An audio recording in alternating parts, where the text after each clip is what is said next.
Good morning and welcome to BS with Becca. I'm so glad you're here. And today, BS, it's not what you're thinking. It's about being stuck with Winnie the Pooh. So by special request, I am going to be reading a story from Winnie the Pooh by A. Milne. This is at a special request from someone I'm very close to, has asked me to read for them. So we're going to read this story called In Which Pooh Goes Visiting and Gets into a Tight Place. And the reason I thought this is a perfect one to read, because I think a lot of us are feeling right now that we're stuck in a tight place. So let's find out what Christopher Robin and Winnie the Pooh do when they are stuck in a tight place. Edward Bear, known to his friends as Winnie the Pooh, or Pooh for short, was walking through the forest one day, humming proudly to himself. He had made up a little hum that very morning as he was doing his stoutness exercises in front of the glass. Tra-la-la, as he stretched up as high as he could. And then tra-la-la, oh, help, as he tried to reach his toes. After breakfast, he had said it over and over to himself until he had learnt it off by heart, and now he was humming it right through properly. It went like this: tra-la-la, tra-la-la, tra-la-la, tra-la-la, rum-tum-tiddle-um-mum, tiddle-little, tiddle-little, tiddle-little, tiddle-little, rum-tum-tum, tiddle-um.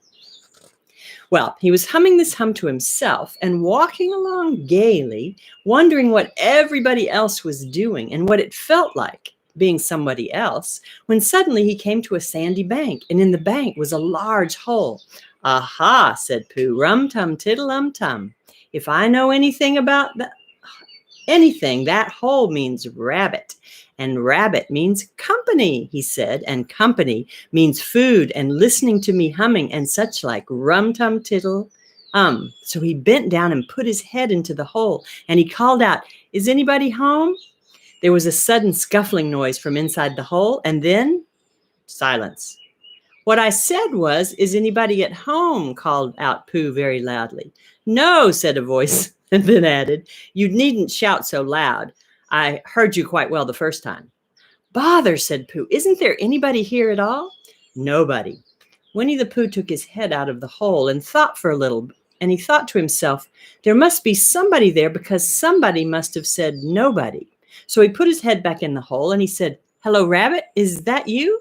"No," said Rabbit in a different sort of voice this time. "But isn't that Rabbit's voice?" "I don't think so," said Rabbit. "It isn't meant to be." "Oh," said Pooh. He took his head out of the hole and had another think, and then he put it back in and said, "Well, could you kindly tell me where Rabbit is?" "He has gone to see his friend Pooh Bear, who is a great friend of his." "But this is me," said Bear, very much surprised. "What sort of me?" "Pooh Bear." "Are you sure?" said Rabbit, still more surprised. "Oh, quite sure," said Pooh. "Oh, well, then come in." So Pooh pushed and pushed and pushed his way through the hole, and at last he got in. "You were quite right," said Rabbit, looking at him all over. It is you. I'm glad to see you." "Who did you think it was?" "Well, I wasn't sure. You know how it is in the forest. You can't have anybody coming into one's house. One has to be careful. What about a mouthful of something?" Pooh always liked a little something at 11 o'clock in the morning, and he was very glad to see Rabbit getting out the plates and mugs. And when Rabbit said, "Honey or condensed milk with your bread?" he was so excited that he said both. And then, so as not to seem greedy, he added, "But don't bother about the bread, please." And for a long time after that, he said nothing, until at last, humming to himself in a rather sticky voice, he got up, shook Rabbit lovingly by the paw, and said he must be going. "Must you?" said Rabbit politely. "Well," said Pooh, "I could stay a little longer if you," and he tried very hard to look in the direction of the larder. "As a matter of fact," said Rabbit, "I was going out myself directly." "Oh, well, then I'll be going. Goodbye." "Well, goodbye, if you're sure you won't have any more." "Is there any more?" asked Pooh quickly. Rabbit took the covers off the dishes and said, "Nope, there isn't." "I thought not," said Pooh, nodding to himself. "Well, goodbye, I must be going." He started to climb out of the hole. He pulled with his front paws and he pushed with his back paws. And in a while, his nose was out in the open again, and then his ears, and then his front paws, and then his shoulders, and then, oh, help, said Pooh. I'd better go back. Oh, bother, said Pooh. I have to go on. I can't do either, said Pooh. Oh, help and bother. Now, by this time, Rabbit wanted to go for a walk, too, and finding the front door full, he went out by the back door, and he came around to Pooh, and he looked at him. Here's the picture of Rabbit looking at Pooh in his front door. Hello, are you stuck? He asked. No, said Pooh carelessly. I'm just resting and thinking and humming to myself. Here, give us a paw. Pooh Bear stretched out a paw, and Rabbit pulled and pulled and pulled. Ow, you're hurting. The fact is, said Rabbit, you are stuck. It all comes, said Pooh crossly, of not having front doors big enough.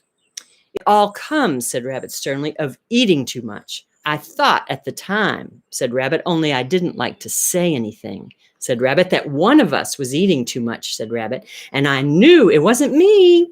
He said, well, I shall go and fetch Christopher Robin. Christopher Robin lived at the other end of the forest, and when he came back with Rabbit and saw the front half of Pooh, he said, silly old bear, in such a loving voice that everybody felt quite hopeful again. I was just beginning to think, said Bear, sniffing slightly, that Rabbit might never be able to use his front door again. And I should hate that, he said. So should I, said Rabbit. Use his front door again, said Christopher Robin. Of course he'll use his front door again. Good, said Rabbit. If we can't pull you out, Pooh, we might push you back. Rabbit scratched his whiskers thoughtfully and pointed out that when once Pooh was pushed back, he was back. And of course, nobody was more glad to see Pooh than he was. Still, there it was. Some lived in trees and some lived underground. And so, you mean I'd never get out, said Pooh. I mean, said Rabbit, that having got so far, it seems a pity to waste it. Christopher Robin nodded. There's only one thing to be done, he said. We shall have to wait for you to get thin again. How long does getting thin take? Said Pooh anxiously. About a week, I think. But I can't stay here for a week. You can stay here, all right, silly old bear. It's getting you out which is so difficult. We'll read to you, said Rabbit cheerfully, and I hope it won't snow, he added. And I say, old fella, you're taking up a good deal of room in my house. Do you mind if I use your back legs as a towel rack? I mean, just because they're there, they're doing nothing, and it would be very convenient just to hang the towels on them. A week, said Pooh gloomily. What about meals? I'm afraid no meals, said Christopher Robin, because of getting thin quicker. But we will read to you. Bear began to sigh and found he couldn't because he was so tightly stuck, and a tear rolled down his eye as he said, then would you read a sustaining book such as would comfort and help a wedged bear in great tightness? So for a week, Christopher Robin read the sort of book at the north end of Pooh, and Rabbit hung his washing on the south end. And in between, Bear felt himself getting slenderer and slenderer. And at the end of the week, Robin said, now. Christopher Robin said, now. So he took hold of Pooh's front paws, and Rabbit took hold of Christopher Robin, and all Rabbit's friends and relations got hold of Rabbit, and they all pulled together. So here's a lovely picture of everybody. There's Christopher Robin and Rabbit and all Rabbit's relations, all pulling together. And they pulled together, and for a long time, Pooh only said, ow, and oh, and then all of a sudden he said, pop, just as if a cork were coming out of a bottle. And Christopher Robin and Rabbit and all Rabbit's friends and relations went head over heels backwards. And on the top of them came Winnie the Pooh, free. So with a nod of thanks, he went on with his walk through the forest, humming proudly to himself. But Christopher Robin looked after him lovingly and said to himself, silly old bear. So thanks for listening today on BS with Becca. It was being stuck because all of us right now are feeling stuck. So in the meantime, we need to read books that will help to sustain us and hopefully not get too fat. But thank you so much for being with me today on BS with Becca. And I look forward to seeing you next time. Thanks for watching. Bye.